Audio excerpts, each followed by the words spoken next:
Thank you for joining us on the Yes We Fight podcast. And Gerald is scrambling real fast to get his drinks all Yeah, situated. We need to that's stay because hydrated that's around here. because you get to go stay in the bathroom, you do your hair, all this other stuff while I'm down here setting up. Okay, guys.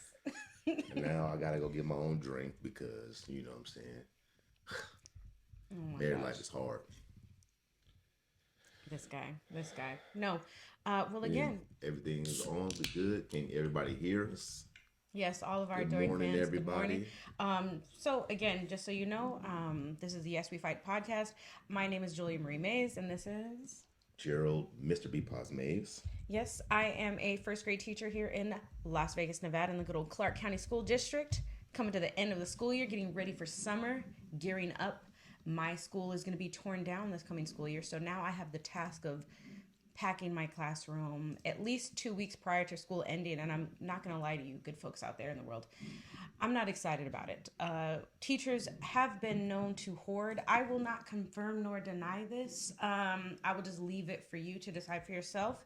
So the thought of going through a bunch of things and determining whether it stays or goes is slightly unnerving.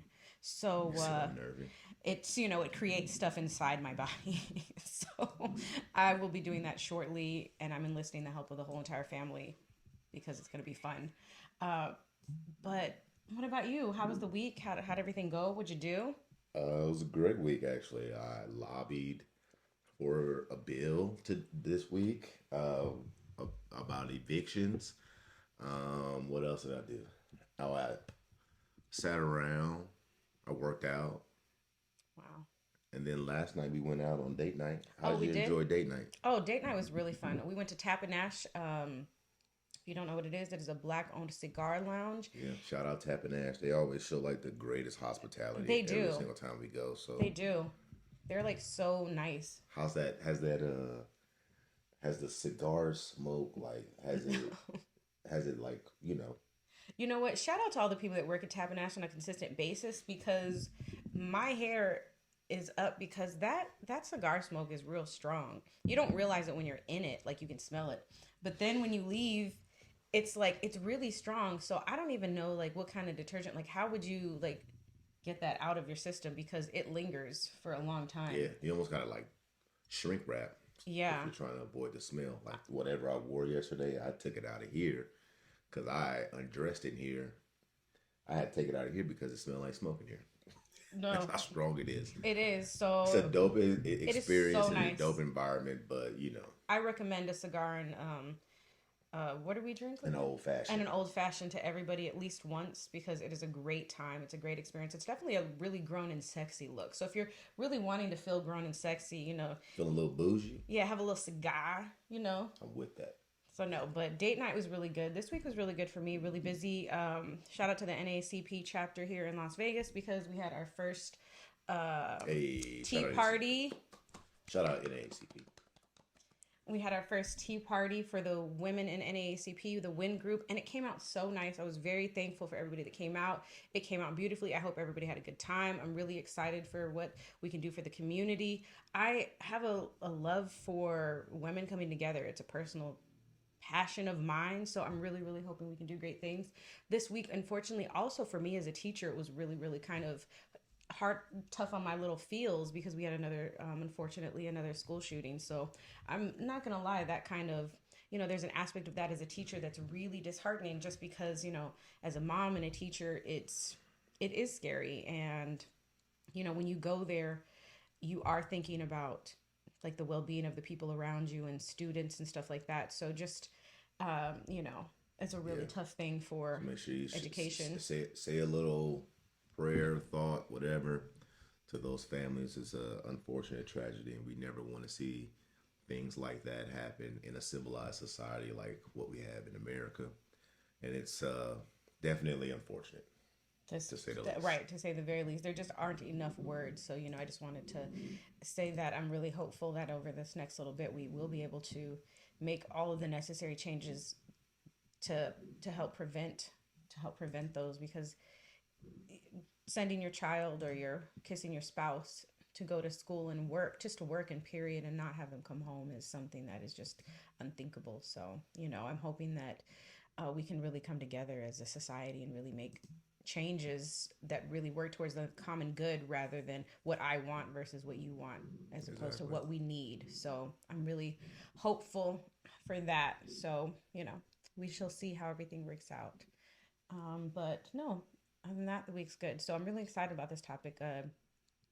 This topic came from the brain of Gerald Stephen May Sr. So I'm excited too. So what are we discussing today, Gerald?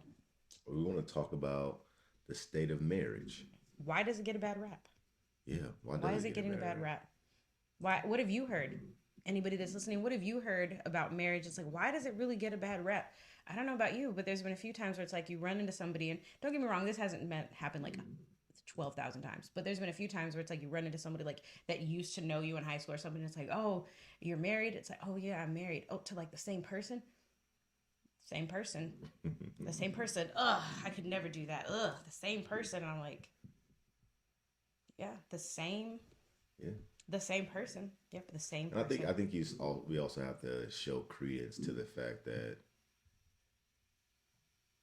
it could have not. Could have not been. I mean, Right, we've definitely been in a place where it definitely wasn't going to be. I think something is wrong with the. are we still live then? Because I don't know. I think we are, but I don't know. you see how I look over there. I know that the. I don't know. I know that the live over there looks fuzzy, but I don't know other than that.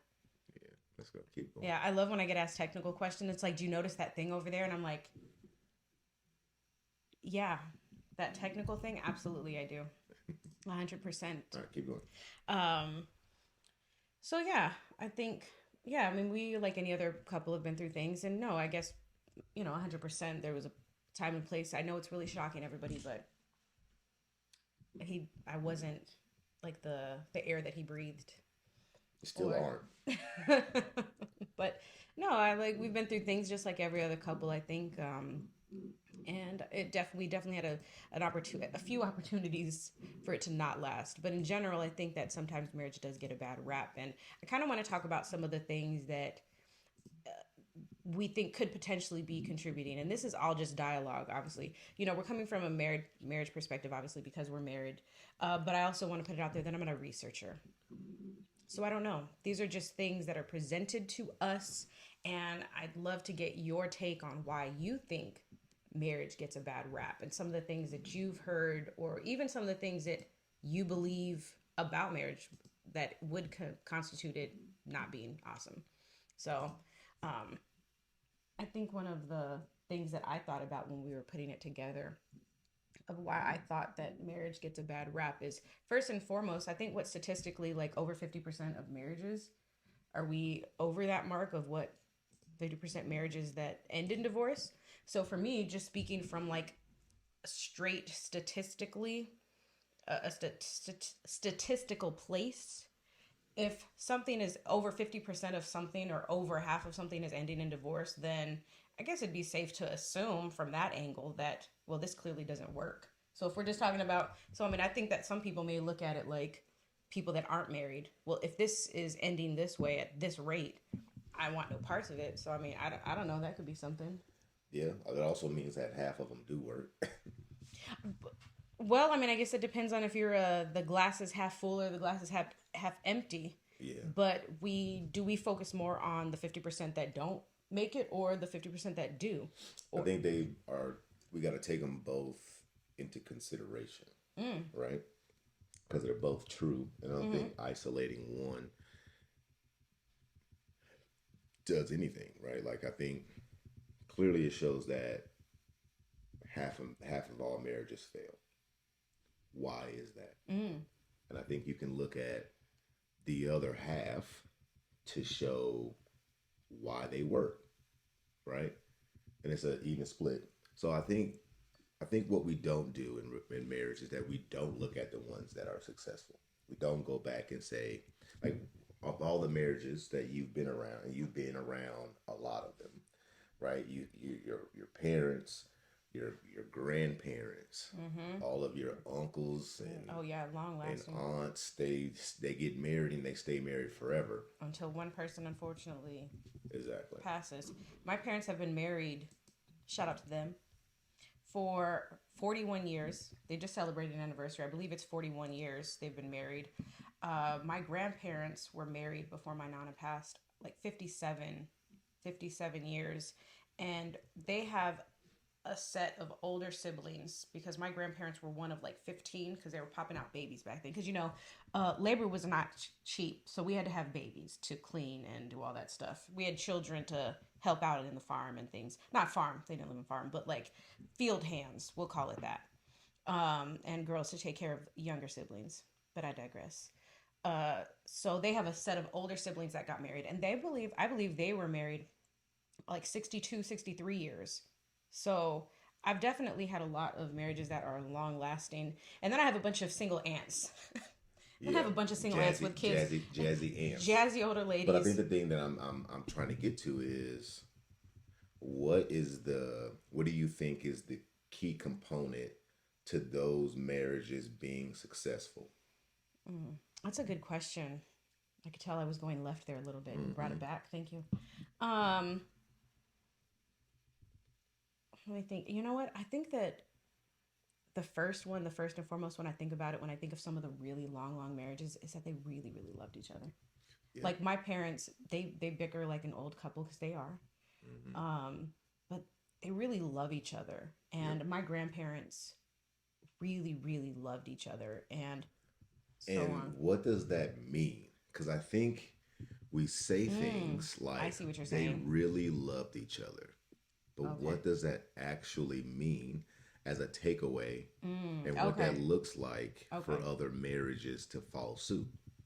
Okay. So what I think it means is they didn't stop the process of moving forward. So it what it meant was is there was a goal in mind, whatever that goal was, and they kept working towards it. They had a goal of my mother and my father initially when they first got married. My father was 17 and my mother was 19 when they got married, just FYI. My father took his pregnant wife to prom. Mm-hmm. Um, but there was an understanding that they had very early on. My mother tells me that they sat down and made an agreement that when they started having a family that my mother would stay home and raise us children and my father would take care. So my father joined the military. So what they did was they created a plan. That's how I view it. They created a plan of what they needed to do to sustain the family, and they made the sacrifices necessary to do But, it. but what about the love? Because you said that they loved each other. So I think that the love is what kept them going forward because it was hard. So the love is what sustained the mission. The love is what kept Mm-hmm. my mother, the love for her children, the love for her family is what kept her waking up in the morning, getting all four of us kids ready and out the door while my father was deployed so that he could take care of us financially, Exactly. that And I type of think thing. what we forget in relationships and marriage, if you want a strong marriage, is, and I used to be opposed to this idea, is that love is the cornerstone. Because if you can always retreat back to the love that you have with the other person, then it can provide the space to navigate the times where it don't look like it. Mm, Because regardless of the plan that your parents put together, it wasn't easy, no, right? you bring such a good point. It wasn't easy for your mom to raise four kids by herself to a degree, right? Just as much as it wasn't easy for your dad to not be there and to be gone and working and do all of these things and being the sole person The where financial, the financial burden of fucking what, six people, mm-hmm, right? The financial burden of six people, you know what I mean, falls solely on that one person. So if you can't find the love and you don't have the love when it doesn't look when you start, right? Then when you get to the nitty gritty when it's time to work, then you don't have anything to sustain you over the hump. mm, I wrote oh, about some things I about love that. I have believing, something. I love belief, and that. believing or whatever, right? Right. Believing. And the beauty of those conversations is that you have to believe in or have belief that you have love for that person during the times where you need it the most. And the unfortunate thing is that belief has doubt, Mm. right? And that's the reason why you have to know that you love your wife and your wife loves you back. Because belief has doubt, because if you knew it, you wouldn't have to believe in it, right? Mm. That I think that is how it comes out in the scripture, right? If you believe in the scripture, it also comes out in basic philosophy text, right? So it's like we have to be able to retreat back to love to get us through, because 50% of marriages end because they don't go back. And then they cite things like irreconcilable differences. That the number one and two things that people get divorced for are irreconcilable differences and incompatibility. So what is so irreconcilable differences is just that. Like they're not able to reconcile a difference. Is that There you go. basically it? Just to not just to Yep. break it down basically. I like brown rice. You like white rice. You don't ever want to cook brown rice, and I always want to eat brown rice. You won't give me any leeway, so you gotta go. Just okay, just as a little layman example for you. No, I think you bring up a really good point, especially because, there are some really, really tough times. And I kind of like want to reference back to that interview that Michelle Obama did when she Mm-hmm. was discussing marriage. And, you know, I think there is a point there to be made as far as like, uh, you know, marriage isn't always 50-50. And you know what I mean? And she had referenced back to their times in her own particular marriage where she felt like maybe she was giving 70% and he was giving the 30, or like don't quote me on the I get, percentages, yeah, yeah. but Like the it's 50, it might be 50-50 here, but it's, 30, 70 in finances, right, or in your parents' case, it's 100-0. right, And in the kids' place, it's like 80 or 90-10, right, or whatever it may be, right, right? right. For sure. So it's like always managing all those different areas and understanding that sometimes getting to that space is really, really difficult. And I think that's the thing is I don't want to shy away from the fact that marriage is difficult. Like It's like probably it the is most difficult thing you'll ever it do if you choose to embark on it. right. Like it is really difficult. Like every decision for the most part that I make within my life, it doesn't just affect me. It does affect my spouse and it does affect my children. And it's not to put like pressure on people where it's like I'm trying to scare people away from marriage. But I think it gets a bad rap because there is a selflessness within marriage. And I think finding that space between choosing me first and then being selfless at the same time Yeah. is a very gentle, sometimes very gentle like balance, and it can easily tip over into either side. Yeah. I think the problem with that, though, is that, and what Michelle Obama said is that you only learn that after the fact, So you have to right? go through it to learn from it, Yeah. and And what sometimes we're trying to teach people is how to approach it, right? Not necessarily what happens oh after the fact, but how do you approach it? Because these things are going to happen. oh that's a We good point. what people have done is that we've only provided a synopsis of what happened before, never instructions on what should happen going in. We only Oh. have a lesson after the fact, because now that you have effed it up, now Mm, you need to know that it's not always 50-50. mm, fair. But what we're talking about There is, we go. because all of those things is true, True. right? What happens when you don't want to do it, Mm, when it becomes hard to do your portion because of whatever reason? That is what we're talking about. okay. That is where we get divorced. It's always the divorced woman who has the ideas of what not to do. But really, that's what she shouldn't have done. Has nothing to do with me, nothing to do with you. It has something to do with her. We're going to teach the concepts on how to approach it Mm, going in, because we date to find love.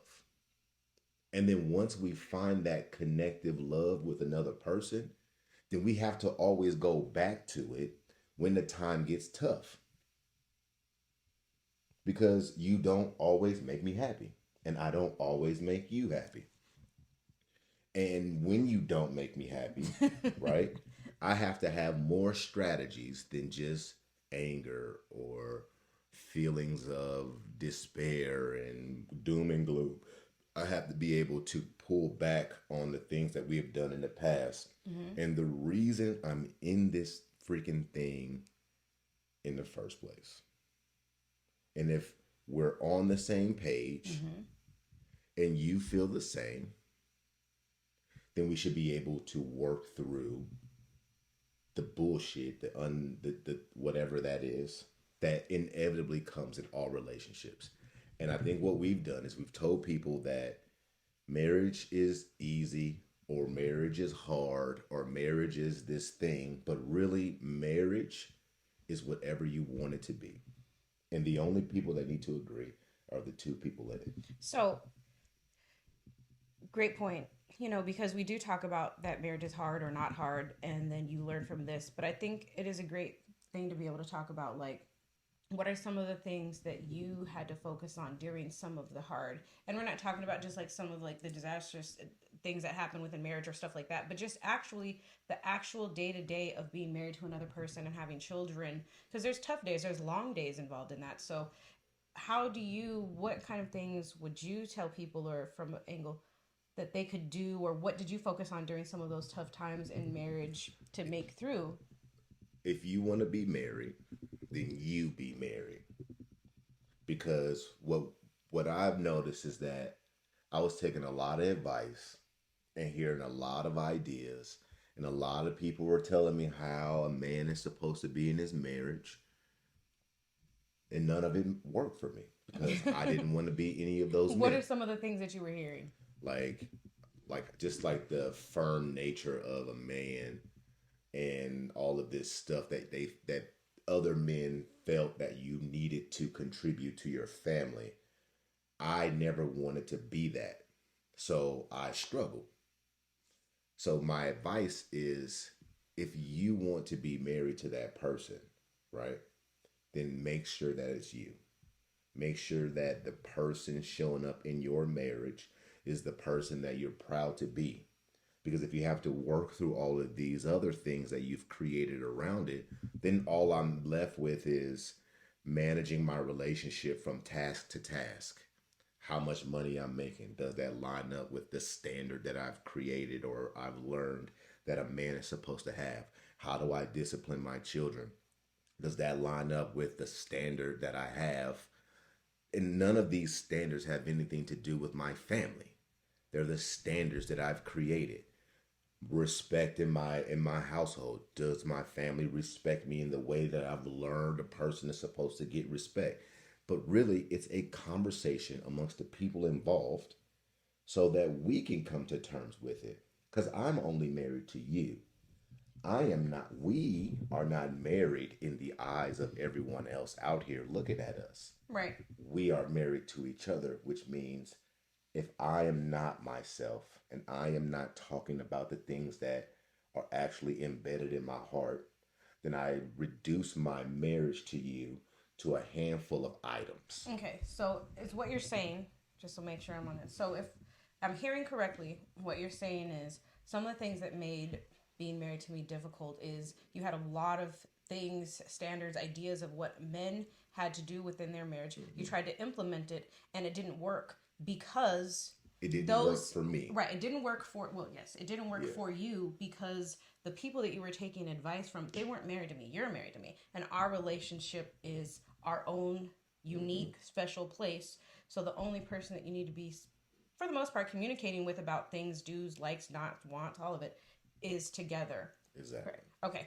And I completely. But also, I I have to want to be those things. What things? So, for example. So you set your own standards, basically. Yeah. Okay. So basically, I build my standards according to who I am and what you want. Okay, there we go. I was like, there was something I was trying to. Okay, there we go. No, I completely understand that. And so, what sustained you during some of the hard times? Like, what sustained you as marriage? Because what kept you going forward within our marriage during some of those difficult times where maybe you felt you were contributing, or like some of the harder parts of financially supporting us during times when I was home with the kids or making less money. How did you make it through some of those really tough times to stay married still? Well, I think that not being together wasn't an option. You know what I mean?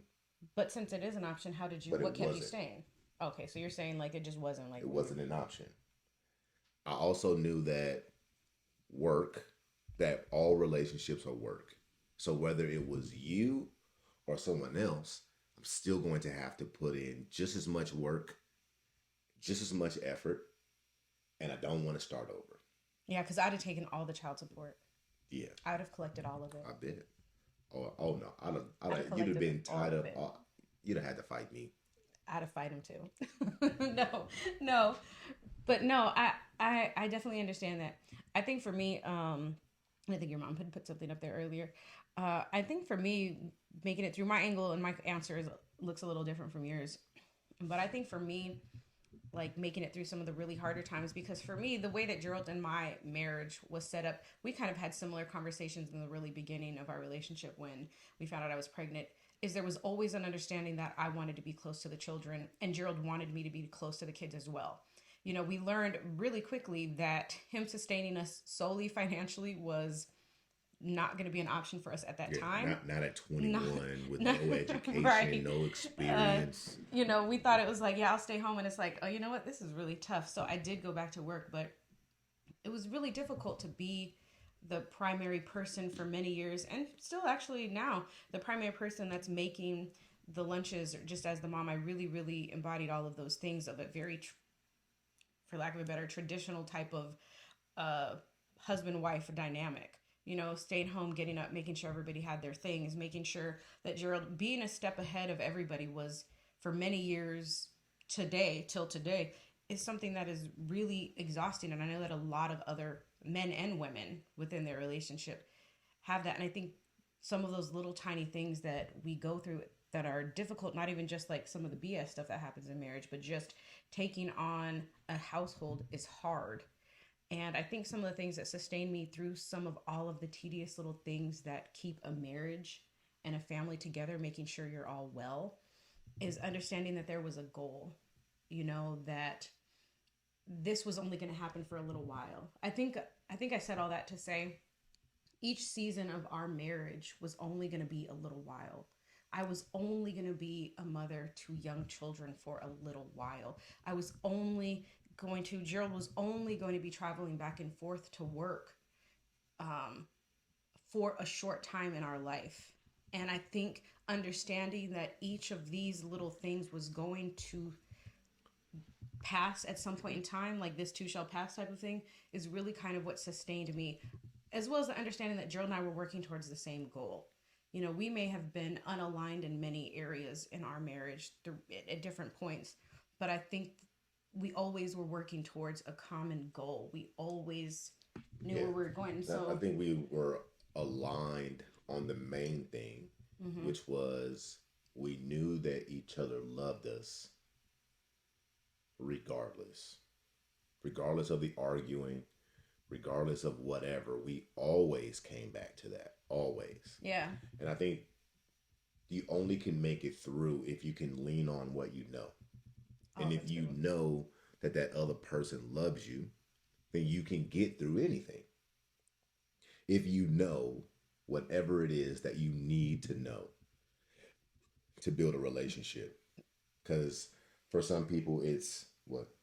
Oh no, I'm just laughing because every time we drink, you always have rock stars, and then you end up like Burping? burping through the entire thing. I'm sorry. You're like talking, but yes, I'm sorry I stopped you. I wasn't gonna say anything, but I forgot it now. as long as you're working towards the same thing and you know that that person is leaning on love, like you can make it through. And that's not to say, and what Gerald isn't saying is that love is all you need. We're not saying that love is all you need to make it through. But if you have a solid foundation and I know that you're working towards the same thing that I'm working towards, and we're both going towards that mountaintop, whatever it is that we're trying to peak at, But I it kind of can am saying carry. that. It But can I it kind can of am carry you. saying that love is all that you need in theory, Mm. because the love is what forces you to continue to get better, Okay. continue to hone your skills. Like I have to have a deep love for you and my family in order to, make a decision to not make any money and go to school full time so that I Yeah. can get educated. So because I know that in the education process I can provide more, do more things. So it's like I the understand what you're saying. love is important and it is the most important thing because throughout each individual season of your marriage, it's the only thing that's going to be consistent. Okay.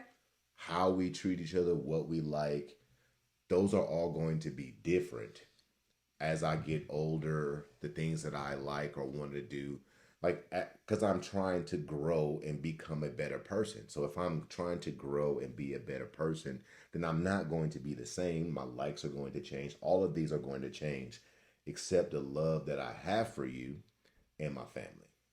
Those things will last forever, and they should last. It is the only thing that lasts forever. No, I like that. And if you don't have that in your marriage, then you should probably go find that. But love is not a thing. It's an action. It's not even an action. No, what is it then? I can't even explain it Well, I have an because idea. I have loved you since the beginning. And I have not always done things that were in action of love. They were in action of some of the trauma and pain that I have with myself. But the action itself is in love despite how I felt about you. Mm. And I think we gotta stop labeling love as an action because it is an all consuming thing. It is the reason. When you look at your children, there isn't a thing that you do. It doesn't mean that you don't make mistakes as a parent. You love them regardless. And it means that there isn't anything that you can do wrong for me to stop loving you. And I say that with, Stipulations there. yeah, Because I'd be right. because you got to protect yourself. You have to, and then there are times that people just aren't right for you because it's dangerous, it's emotionally dangerous, and it's tearing away at the love that you have for that person. So it's very important to address that. But ultimately, your marriage, everybody's marriage, every relationship is built on these various levels of love, right? And I think I kind of wrote this out, right? It's like my relationship continuum, which is really just a love continuum, right? Mm-hmm. You have to do this thing with yourself first, right? You have to find the love with yourself so that when you find love in another person, the bullshit that you have doesn't interfere with how you display it. But you have to move in these incremental stages until you find your soulmate. That becomes the person that can't do any wrong, so to speak, right? Maybe this is a forever love. Maybe it's not. What's wrong with you in Oh, your listen. face? Oh, Oh, you also do. no, I'm listening to you. I'm listening to That's you. what you do. Like, what are you doing? No, I'm listening to you. I was trying to give you my full undivided attention. I was trying to look at you and I'm I'm not looking at you. I'm engaged looking in at the you. camera. We talking to people. We ain't talking to each other. Well, I'm listening to you. I'm like the people. I'm looking at you. Oh, all I'll right. look at the camera then while you talk. Like this.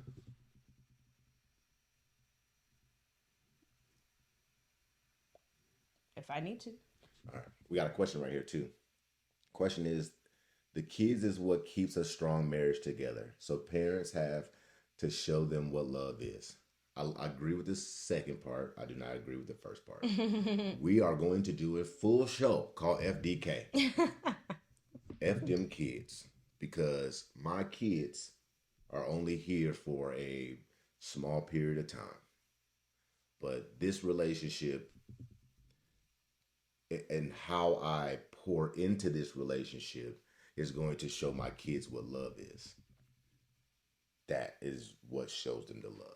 But this relationship I gotta have forever through all the many changes from when I was 170, 175 pounds, 5-6% body fat, whatever. And when I was, 300 pounds, a lot of percent body fat, to now and everything in between. So this is where you build it. This is where you build your family unit and your family structure. I think I understand what you're trying to say as far as like, love being the foundation in general. I think that the foundational love that I had for you in general, like, is what like really sustained through some of the difficult things, and also not only sustained through the difficult things but helped contribute to the decisions that I made that got us through those difficult things. Because being in situations where, like, especially in a time where, like, let's say you're traveling back and forth, or a lot of the things that you did required you to be outside of the house while I was home sustaining the house. And the love that I had for you and for our goal and our children is what the reason why, I think we were talking about the why I got up in the morning and feeling like I was a part of the process. Like, Gerald got up today, I made lunch, he said he's going out to work. I did those things to make sure that when he left for work that he had what he needed. But from a different angle, Gerald got up to a partner that made something for him, and he left the house with that so that I could stay home and take care of the kids. So there's two things happening right here. We're each doing two very different things towards the same thing. So I think, there was an understanding, and I think it's important to have a respect factor for what the other person is contributing through Absolutely. those hard times, because it is hard. And I think that me saying love is action, it's the love that I had which created the decisions or the actions of the whys I did that, to make sure that we had what we needed to sustain our household, which ultimately showed our children certain things. There was a respect factor for, it's a lot of work to leave the house and to be gone for like 10 hours a day out in the world peopling. And so because I felt like I recognized I'd never had to do it at that time for 10, 11 hours in the way that he did. So I got up and I made him breakfast and I packed his lunch so that he knew that when he left he had something. And if he came home with said lunch because he felt like buying pizza for lunch that day because I don't feel like salad today, it wasn't a big deal to me. It wasn't a problem. I wasn't like, oh, you didn't eat the lunch I made you. And I But think what you're saying too is like, the love is what prompts the action, yes, the right? love is what made the wise, and it didn't make it any less hard, because there was plenty of times where I did not want to get up. But what it did do is it didn't make it easier, but it still kept me going. It sustained it Yeah, and then for the me. hard part in that is exactly what you said, is to not get lost in what you're doing for the family. Always remember what the other person has to do for you to do that thing that you want to do, Right, which I right? think is communication. I think the communication has to always be there. You know what I mean? I think there's a lot of, I think what also we're talking about is there's a lot of communication involved in keeping our marriage together. There was a lot of communication of Mm-hmm. making sure, because there'd be times where we're working towards something, and I remember one specific time where I checked in with him and I was like, well, is the thing that I'm doing right now helping you to do whatever you need to do? And he was like, no, it's not. And I was like, well, you told me I'm doing specifically what you said that you needed to be done. And what we learned in that conversation was that through the course of time, Gerald needed something different. And he realized, you know what, I didn't actually communicate that to you, that my needs had changed. And I was like, oh, okay. So he was able to say that. He was able to recognize, like, I didn't actually tell you that my needs have changed. So you're still doing this thing. And now I was able to say, oh, I get it. And I In changed all and fairness, that shifted. probably came on the back of like a 5 day argument, though. It actually did not. It was actually just a general Or it conversation. must have been recent. Was I No, it was a little ago. So maybe it was a fluke. But the point is, I was it a little more of an intense conversation? It was a little more, like you could feel both, at least for me, like everyone's trying to, all parties involved are trying to like keep it going. Because was I a little irritated? Yeah, I mean, I was a little frustrated because I'm like, I'm doing the thing. My inner me was like, I'm doing the thing you told me to do. You Mm-hmm. said you needed this, so now I'm doing it. What's the problem? But as we're inching, trying not to make it an argument, because that is always my goal. I'm sure it is for him. It is the goal for It's me. the goal. And this was even before you made that goal. Mm-hmm. But the point is, needs change, things change, stuff changes. But love doesn't. So, yes, as long as you communicate it, because I do think that love can change and it has the power to. You have the power to look love, at. You think love can change? I think the way you feel about that person can change if you don't communicate it. It's something so simple, and it can be something small. If we hadn't have had that conversation, in my opinion, if we hadn't have had that conversation, I would have continued on for months doing whatever said various things that I felt you told me would contribute to your personal success as a person, which directly affected our household, not knowing that you felt I wasn't doing anything for you. Yeah, but the love don't change. But that could have affected the way you felt about me. I think that's the problem. I think that's the problem with marriage is that we always allow things to affect how you feel about somebody, or no? Oh, okay. See, and I think that's another thing too. Is it a feeling? Is love a feeling? I think that love is all of it. I do believe that love there's an aspect of feeling. Love is the most neutral component to everything that we do in the world. Can love be smothering? Your mom said, "Can love be smothering?" Oh, sorry. Okay.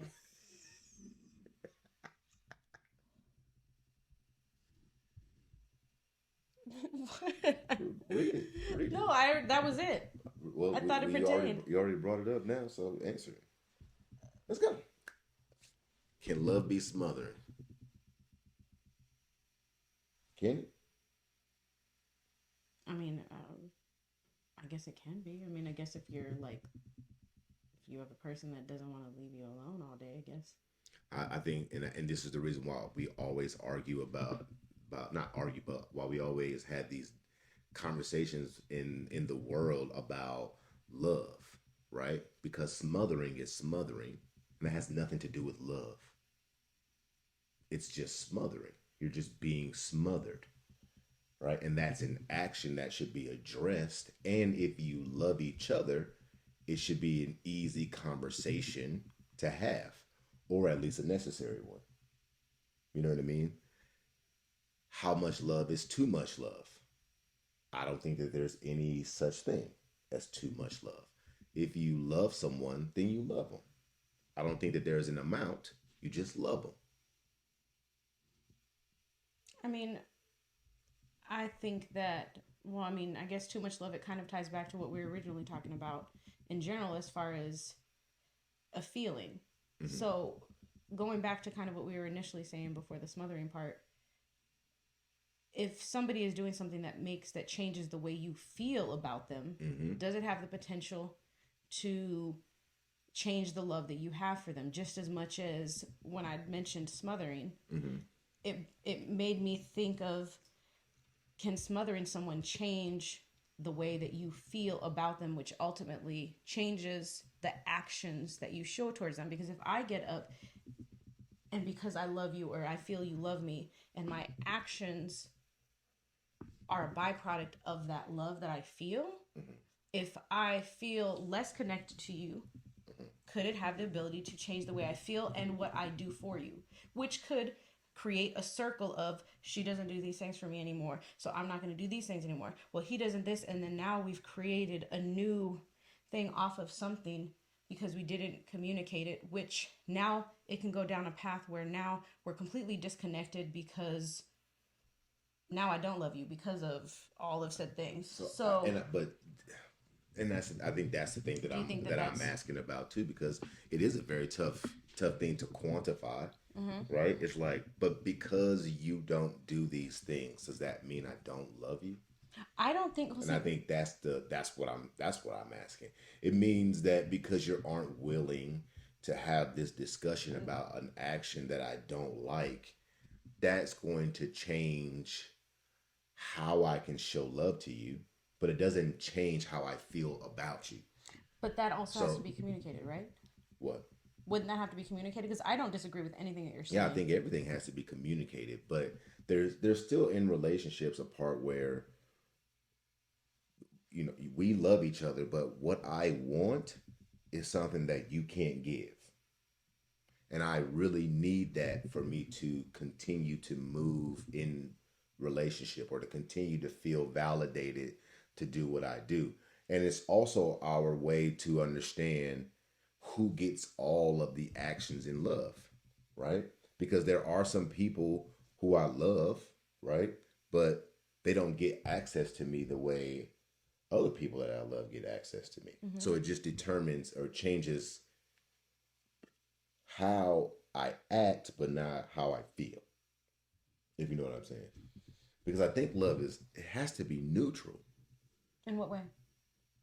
I think we always describe love as like an extreme. You know what I'm saying? An extreme emotion or an Yeah, like extreme an gesture? extreme everything. Like we swing to love and then the opposite side is hate. I don't really view that the same. I think love is like baking soda, right? It's like base. It can be mixed with almost anything. It's not acidic and it's not a base. It's just neutral, like water, right? So like love is like water. It should be able to cover everything, but also it'll chip away at everything and carve its path through whatever way it wants to go through. I, It will make a way as long as you follow it. which would also kind of make love not neutral and make love extremely powerful because water is extremely powerful and it has the ability to Exactly. be a solid foundation or wreak havoc Exactly. wherever. So the reason why I say it's neutral in this analogy, I Mm-hmm. get what you're saying Mm-hmm. because it is very powerful. But the reason why I'm calling it Mm-hmm. neutral is because it can do anything. What you can It will add make baseline. whatever decision that is necessary. Love will tell you that this is too much and this is not healthy. Because love isn't just what you show other people, it's a combination of the love that you have for yourself, the love that you have for the other person, the love that you have for the surrounding environment, the love that you have for your each other's future, and so on and so forth. If you don't have all of those components, and it's hard to actually make decisions, right? And then we have to deduce love into an emotion. And when you just deduce love into emotion, it'll make you do all type of stupid shit, right? It'll make Right. you it'll make you have bad judgment. It'll make you keep doing the love actions to someone who does not deserve them. That's the reason why when we say love and love in a marriage, it starts with the love that you have for yourself as the person that you are. It is extended to the love that you have for your wife. And if you can work those two, then that love will inform me that where we are is good or where we are, I need to make a change. So how did you going through our marriage, how did were you able to bring yourself back to that neutral space of love to be able to navigate through some of the difficult things? Like, we always talk about, we've heard a lot of us that grew up in church, like love covers the multitude in general. And in this capacity, how did love being a baseline for you, or the love you had for me, how were you able to bring yourself back to that place, even in moments where you were like, I'm kind of done with this relationship, I'm done, like how did Uh, you? so I never left it. I may have been frustrated in it, Mm-hmm. but I never left it. So no, and I think that's what happens in marriage, right? It doesn't matter what you say because all of the things that you're saying right now, I never did them. I only said them. You know what I'm saying? Never left. I never got a divorce. I never filed paperwork. I never did none of that. You know what I'm saying? I never left that spot. There was always something that pulled me back, right? No matter how far out I got, it always pulled me right back to you. And at some point in time, you got to listen to that. What do you think that thing is? What do you think? Why do you think that there was always? Because it's true throughout Gerald and my relationship, because we've got about 18. Liz is about to be 17, so about 18 years plus or minus around there. Yeah, 18 a 18. little, maybe 18 a little plus, possibly, of years of being together. What is that thing for you that always pulled you back or kept you? Like, what do you I think would that that call is? that the love. And that's why I'm hesitant in calling that's why I'm hesitant in the understanding that love is a feeling alone. Do you think that we got it wrong in that area? Do you think that when people go into marriage, the idea of love is not necessarily just misused, but maybe it's misunderstood of what it can do or what it creates or what it can Yeah. destroy I within? yeah, because I think we don't have a good understanding about it, right? We believe that love is what you experience in the first little bit of your relationship. Mm-hmm. No, love is the thing that keeps you going to work. Love is the thing that keeps you trying to improve. That love, a part of that love has to start from yourself, right? Because in marriage, we end up putting that burden on other people and they have to validate our terrible parts in ourselves. But we want to start with the love with ourselves so that that can be extended to other people. But I would call that thing love because if it covers all, then it covers all. Right. You, me, our kids, and everything that we touch.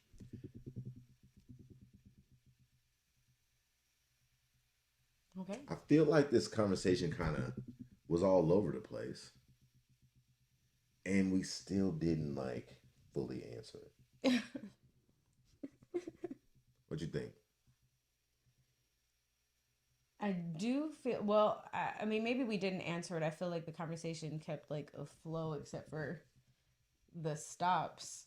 Mm. But like, Did we stop it? We didn't stop none in this conversation. But well, I mean, I do think that I think you brought up a really good point in general. You know what I mean? Just about why do why marriage can get a bad rap. But I think also there's an understanding that in these conversations, I don't think that we necessarily derailed only because this podcast is meant for us to share our personal experiences, mm-hmm. and you get the opportunity sometimes even in a situation like this in live time to be able to see two people navigate through a conversation.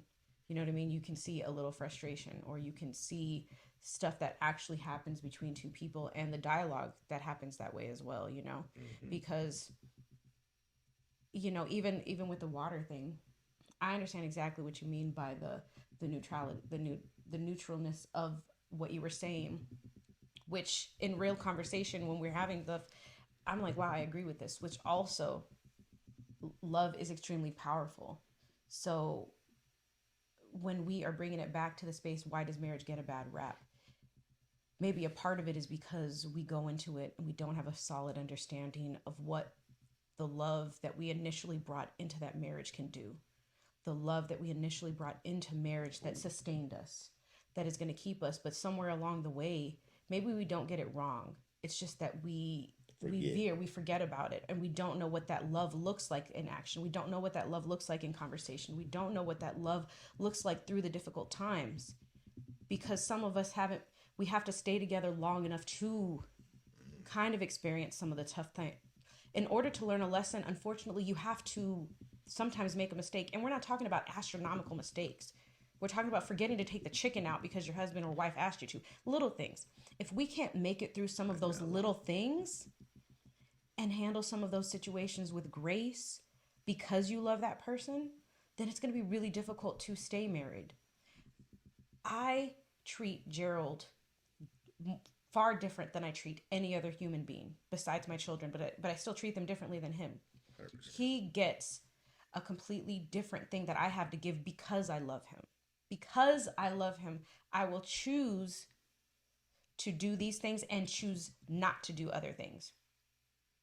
And so I don't think that the conversation veered at all. I think it landed exactly where it needed to be, which is the love.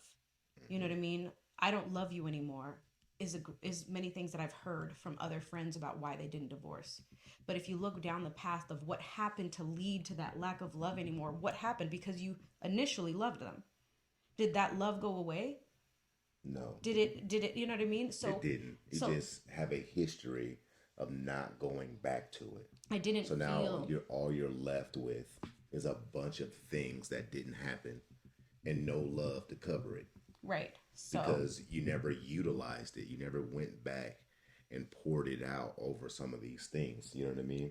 And I think that's we lose that in marriages when we don't go back to why we are together often enough. You know what I mean? No. Like, I'm with you because I want to be with you. It's not because you're perfect. It's not because it's no thing other than the fact that I want to be here with you. Right. I have to always go back to that, even when I feel like I don't want to be with you. You know what I'm saying? Yeah. Because that's a part of the work too, is to work back. When in military they call them the standards, right? The standard is a flag, and when you go out into battle and get that ass whooped, you retreat back to the standard. It's how you know where your group is at. So there and those things can be marked by actions, right? It's like, I have enough proof that you love me because of these actions, right? And if I don't love myself enough to contribute, then and that stifles my self confidence or whatever it may be, and Mm-hmm. I don't love myself enough to also fight for what I need from you, then I'm going to be left with a stack of things that I have contributed as love that you don't do because I never went back to the standard and asked, I, hey, this is how I feel about this. This feels like this, and let it be addressed. But we need to love and we need to be able to come back to those things in our relationships more often than we do. And if you want to save your marriage, you have to come back to the reasons why you're together, the reasons why you chose to be with each other. Because you felt at that moment that that person would do anything for you. So give that person the opportunity to do anything. no, 100%. And I think that for me, if there's a takeaway from all of the conversation, it's understanding that within marriage, I think it can easily get a bad rap if we're not investing the time that it needs to sustain that love. You know what I mean? We understand that whatever we pour into is what is going to grow the most. And it's so important that if you, again, not a therapist, not a doctor, Facts. We okay? are not. But if I want to really sustain my marriage, then it's important for us to know that we have to pour into that, and we have to make that time, we have to make it a priority.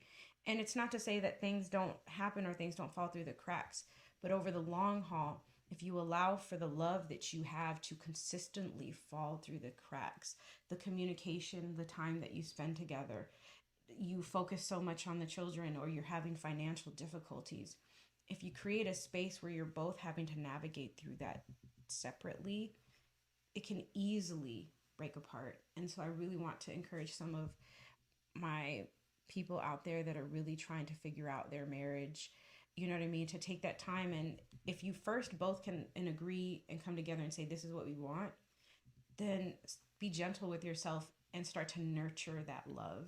You know what I mean? 100%. Through communication, through not acts of love, but allowing that love to create actions that are loving. Absolutely. You Because know, we all need a date night. we all So need a date when's the night. last time that you and your spouse, significant other, just sat down and made sure that y'all were on the same page? Even if it's in the living room. So that's our charge for you. I'm glad how this came together. Stay the course. Got to start off rocky, kind of settled in, settled down, and I think you landed the plane somewhere safely, and it's time to move on. So that's our charge for you for this week: is take one day, and we're not saying go out on a date because that's a lot, but take 10 minutes and just have a conversation with Do a your little check in. significant other and just check in. See if your significant other needs anything from you.